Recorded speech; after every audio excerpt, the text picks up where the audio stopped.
Swedes, Norwegians, Danes, descendants of the ancient Vikings who crossed the Atlantic 500 years before Columbus discovered America.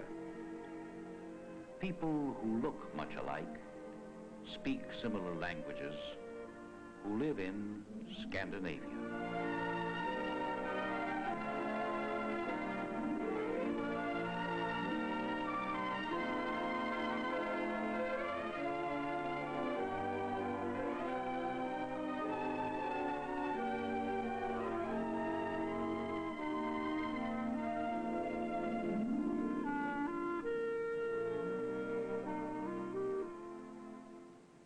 In the extreme north of Europe, as far north as Alaska, are the countries of Scandinavia: Denmark, Norway, Sweden.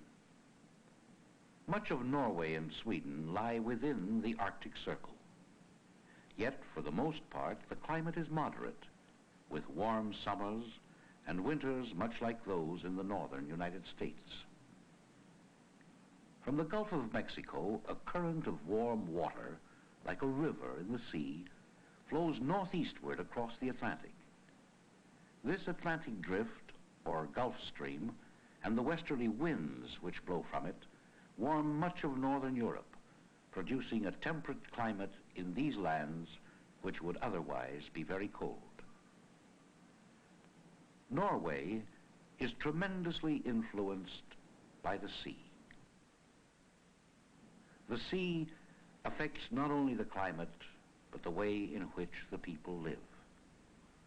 Water in the form of rushing streams or glaciers has cut deep, narrow valleys between high banks on the coast.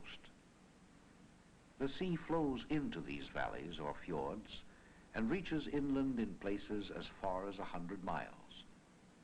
With the land broken by hundreds of fjords, travel by sea is easier than by land.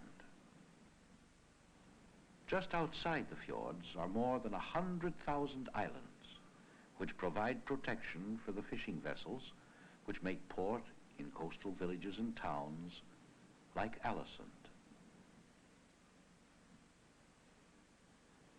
Most of the 19,000 people of Alesund earn their livelihood from the sea. During the summer, there may be as much as 24 hours of daylight in much of Norway. The fishermen of Alesund leave home for their boats in the evening, just as the children are ready for bed.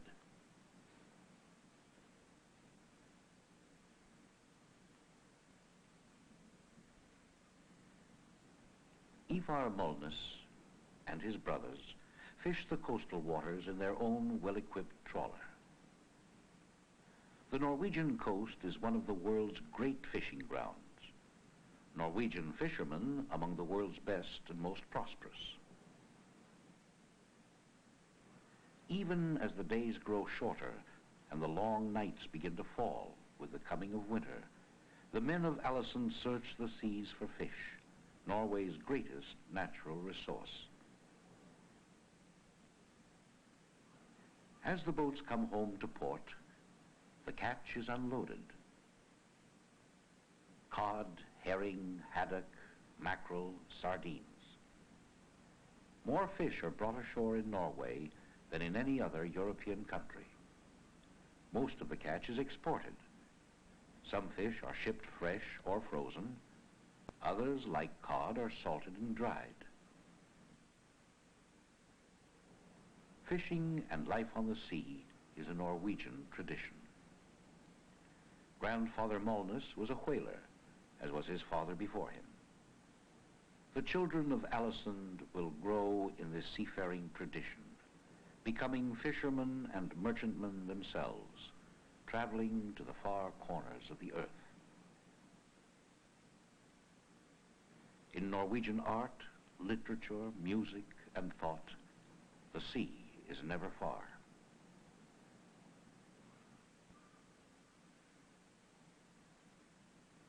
Shipping is fundamental to the Norwegian economy. Shipping services are Norway's chief export and source of income. Her fleet, the third largest in the world. Most of it is engaged in transport between foreign ports only, and in almost any one you will be sure to find Norwegian ships and Norwegian seamen. Norway has always turned to the sea, perhaps because of the nature of the land. Mountains cover nearly all of the country. In the valleys between the mountains are small farms, but less than 3% of the land is good for agriculture, and Norway must import much of her food supply. The land is not rich in natural resources. The people cultivate the little soil they possess. They harvest the forests. They fish the seas. They sail the oceans. They harness water power and build factories to use that power. They live in a society where few are rich and none suffer poverty. There is work for all 3.5 million Norwegians. The people of Norway have learned to make the most of the limited resources of their beautiful but not particularly bountiful land.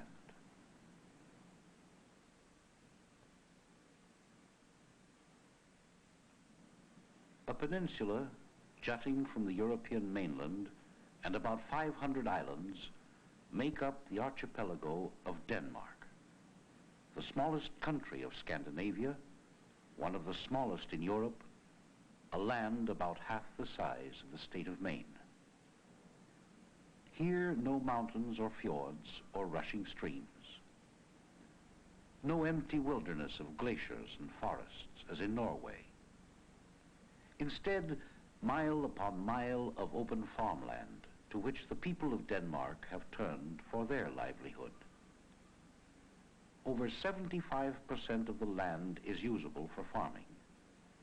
Few countries have so large a percentage of workable farmland. The Nielsens are farmers, small farmers. Eric Nielsen owns his own 40 acres, and with the help of his family, works it without outside help.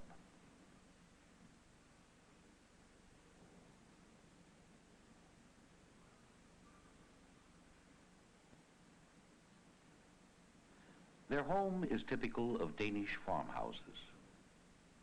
Comfortable, clean, and equipped with most of the conveniences of modern living. Danish farms are among the most efficient in the world. The soil is relatively infertile, but careful cultivation, hard work, mechanization, and scientific methods have made it highly productive for a wide range of crops. Vegetables, sugar beets, grain. 70 years ago, Denmark produced mostly grain. Then competition from the great wheat fields of the New World forced a change. The Danes turned to large-scale livestock production, developing their own cattle breeds, like the Red Danish, which supplies milk, meat, butter, and cheese to much of Europe. They developed their own breed of pigs, which have made Danish ham and bacon famous. There is little left to chance on a Danish farm. Scientific feeding produces animals of remarkably uniform quality in the shortest possible time. Danish farmers work closely together, meeting on each other's farms to exchange information.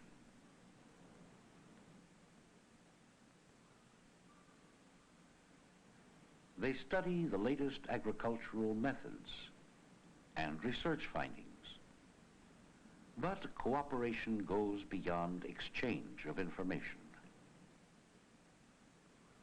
Most dairies to which the farmers send their milk are owned in common by the farmers themselves. They are called cooperatives. Through these non-profit cooperatives, farmers are able to purchase their equipment and supplies, market their products economically. and maintain standards which make Danish farm products seem as if they came from one gigantic farm instead of from thousands of small ones. Danish-designed butter churns and the best in modern equipment help maintain high levels of production. Butter is the main product of Danish farms. Most of it is exported to Britain. Danish cheese is known around the world. Eggs, packed by the cooperative, bearing the stamp of Danish quality control, are sold largely to Germany and Spain. At cooperative schools, education is continued well beyond the age when most leave school.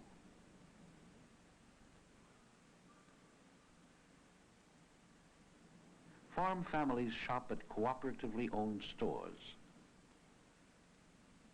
For over 100 years, cooperatives have flourished in Denmark. Agriculture is the basis of the Danish economy. These farms and the people who work them, Denmark's greatest resource.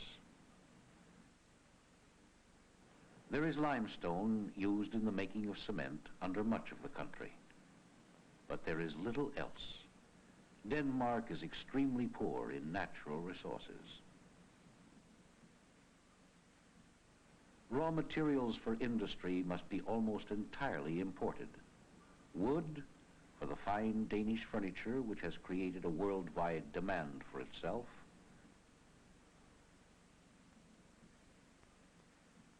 Steel for building ships and for the giant diesel engines which drive them. The majority of the people work in industry or trade. The value of manufactured goods now accounts for almost half of the income Denmark receives from exports. Agricultural products still the most important. Copenhagen is the capital. 1.25 million of Denmark's 4.5 million people live here. It's a city of whirling bicycles, handsome people, parks, and art that reflects the Danish spirit.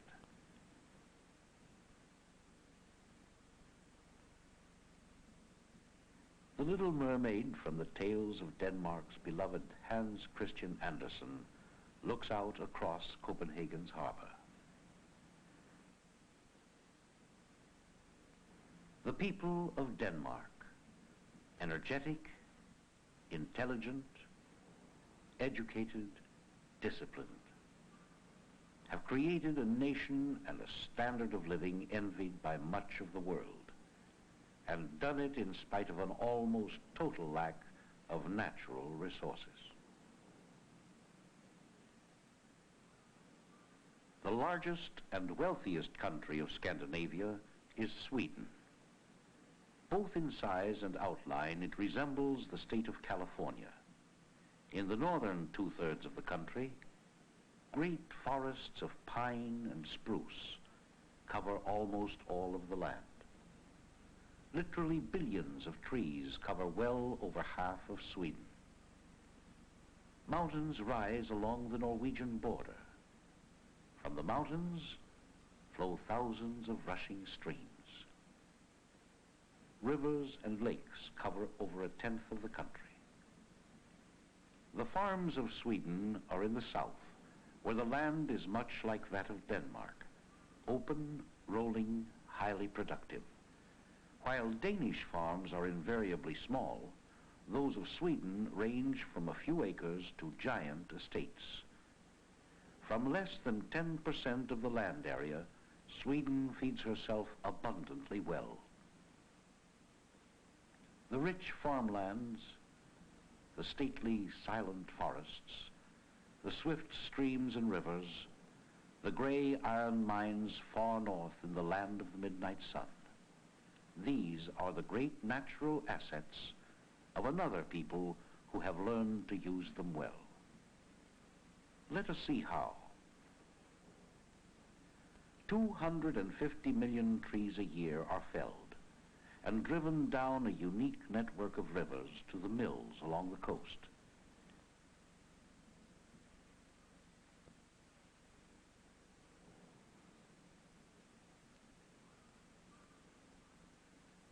Timber can be cut at this rate for centuries to come, for the forests are managed by law in such a way that the supply remains inexhaustible. The forests feed the paper and pulp mills, providing jobs for thousands of Swedes.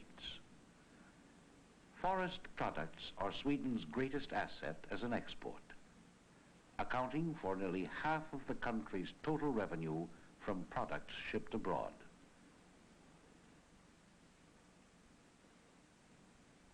Iron ore is mined in vast quantities north of the Arctic Circle.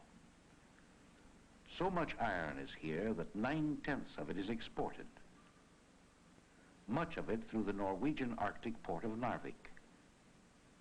From iron ore, mills produce the famous Swedish steels known all over the world.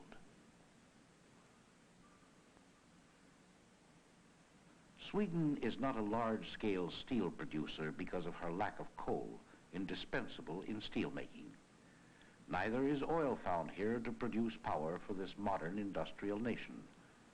So Sweden has turned to another of her great assets, water. Water from thousands of streams rushing down from the mountains produces 95% of Swedish electricity. About half of the 1,000 hydroelectric plants are owned by the government, the rest by private industry. Railroads operate on electric power almost completely. Cheap electricity transmitted great distances from the power sources in the north helps Sweden's 25,000 privately owned factories and workshops flourish in their clean and pleasant surroundings. The range of manufactured goods includes most of the things a modern nation needs. The country's advanced industrialization is due largely to Swedish inventions, like the dial telephone, and to high standards in engineering. Swedish electrical and mechanical goods are renowned for their precision and efficiency. Other products, like glass, for their clarity and simplicity of design.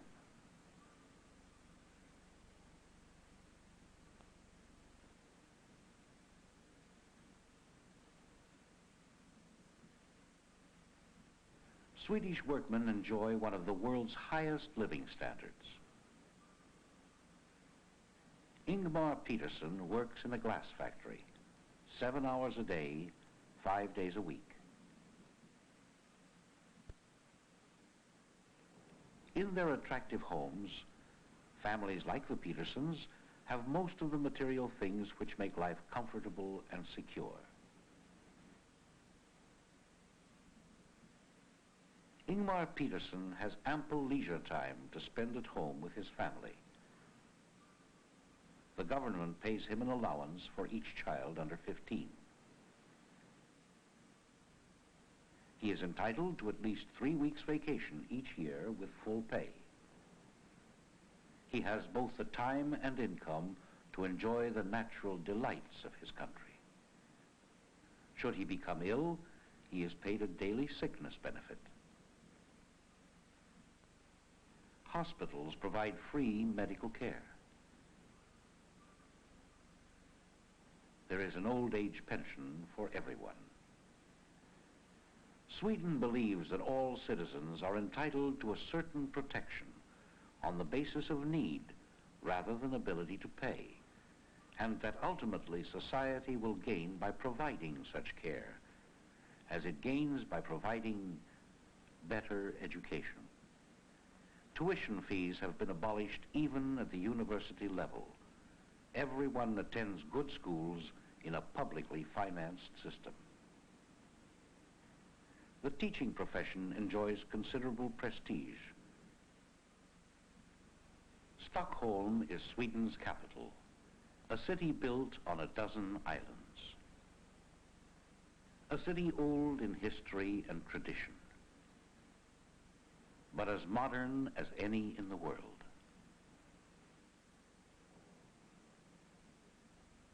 It is perhaps here in Stockholm that the character of Sweden and all Scandinavia shows best. Towering new buildings, shopping centers, fine art, all of these things mirror the accomplishments of the resourceful people of Scandinavia who have so much in common.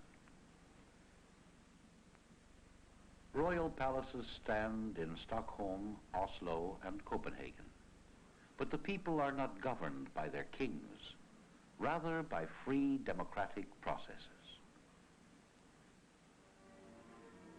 Cooperation, robust self-reliance and energy, maximum utilization of resources.